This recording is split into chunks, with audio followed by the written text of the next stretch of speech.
Hallelujah, erinnya lya Mukama waffe Kristo Yesu omulungi lyebazibwe kanserenga mwenna muli bulungi era nga mweyagala Mase Nakazi ge mannya gange. Olwaleero njagala kwogera nawe muganda wange bambi alina ekisa ekingi ku mutima, oyagala nnyo era osaasira nnyo nga gw'oyambye abantu naye nga mu kumaliriza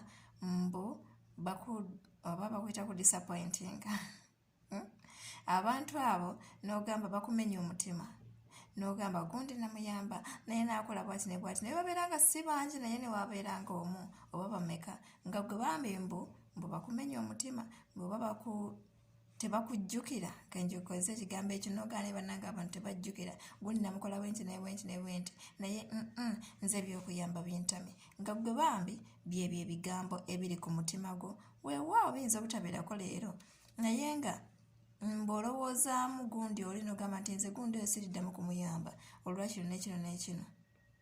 Leero njagala kwogerako naawe naddala gwe muganda wange ayagala bakujjukire kubanga gundi oyo wamuyamba bannaye gundi noneerabira jjukira nakuyamba bwenti ne bwenti bannange gundi nakuyamba bwenti ne bwenti. Muganda wange omuntu oyo gwe wayamba yali asaba Katonda we, amanyi Katonda we ewa alina Katonda we gwe yayitanga n'agamba Mukama singa onnyamba mu kino, Mukama singa ombeera mu kino, Mukama eno embeera ngikooye, Mukama nnyamba. Era bambi Mukama n'awulira okusaba kwe n'akozesa gwe n'omuyamba n'ava mu mbeera eyo. Kati gwe yayamba Mukama gwe yakozesa n'oyamba omuntu olina bye wakola, omuntu oli gwe wayamba n'atabikonsidalinga ye najja n'akukola obubi oba n'akuddamu bubi oba n'akwogerako bubi n'atajjukira biri bye wamuyamba. Abantu abamu muyamba abantu ne mwagala baba bajjukirenga bababeeraawo nga baba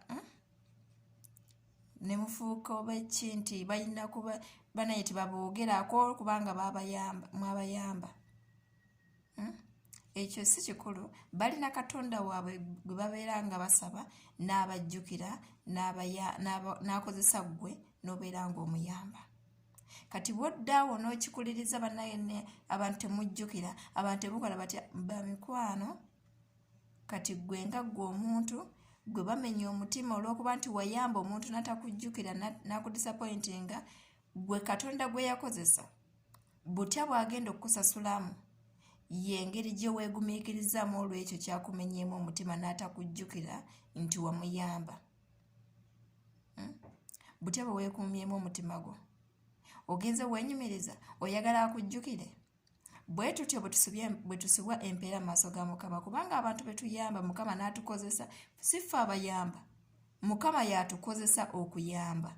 Mukama okutuwa empeera ya mutima mugonvu n'obuteenyumiriza mu ffe ne tuddiza Katonda ekitiibwa. Ekyo Mukama kyayimirirako okutuddiza oba okutuwa empeera, si kubeera gwe gundi nakuyamba nange ojja kunnyamba. Kyava tugamba okuwola obutawulira magoba, kikole okirekeyo ekyo nga ky'owoleddeko y'empeera ky'oba obanja, tobanja magoba nti bwannaye sente zange ziruddeyo zikubiseemu.